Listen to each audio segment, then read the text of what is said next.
Hi, in front of me is CUBOT X18 and today I would like to show you how you can download and apply animated wallpaper called Magic Fluids.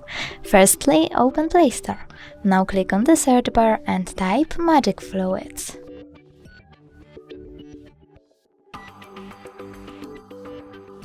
Now tap on this app over here from this developer and tap on Install.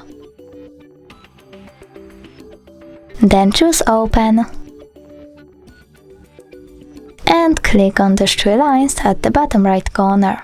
Select Settings, click I accept, and now you can adjust your wallpaper however you want to.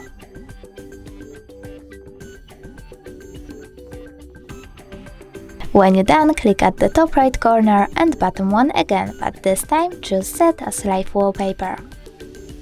Then click at the top left corner over here on Set Wallpaper and decide if you want to see it on home screen or home screen and lock screen by clicking at one of the options. So now when I go back, I can see that my wallpaper has changed. Thanks so much for watching. If you enjoyed this video, don't forget to leave a like, comment and subscribe. Bye!